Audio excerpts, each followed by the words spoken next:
观众欢迎继续收看咱台视11点台语新闻，我是郭义中。新闻都开始，赶紧带来关心11点上新的消息。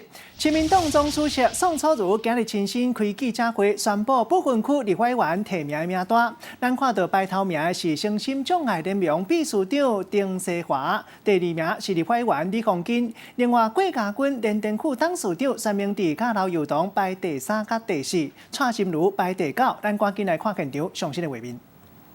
好，主观带您关注一下，现在距离大选只剩下倒数52天的时间了。今天早上的时候呢，亲民党也推出了最新出炉的不分区立委名单。可以看到，其实第1名这边他们是推荐了这个身心障碍者联盟的秘书长，长期关怀弱势的滕西华。接着呢，第2名是推荐了李红军，再来呢则是薛明志和刘幼彤。只是也传出了，其实这3、4名呢有郭台铭的影子。主要原因呢，就是因为传出了这个郭台铭呢其实是极力的推荐薛明志的，接着呢，第4名的刘幼彤呢，则是郭台铭的核心幕僚。稍后情况呢，马上带你听一下。我跟郭董讨论呢，是这个跟大家报告一下，15年前宋主席呢曾经到我家邀请我来担任这个亲民党不分区的立委啊，他非常坚持，待了很久，那时候待了2个小时啊。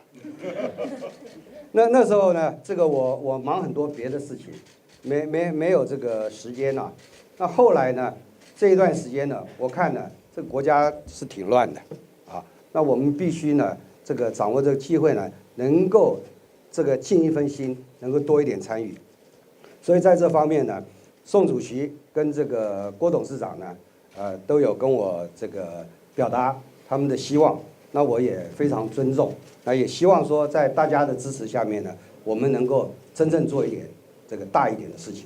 从今天开始，没有哪一家军，我们都是中华民国未来在立法院为全民打拼的这些非常勇敢的战士。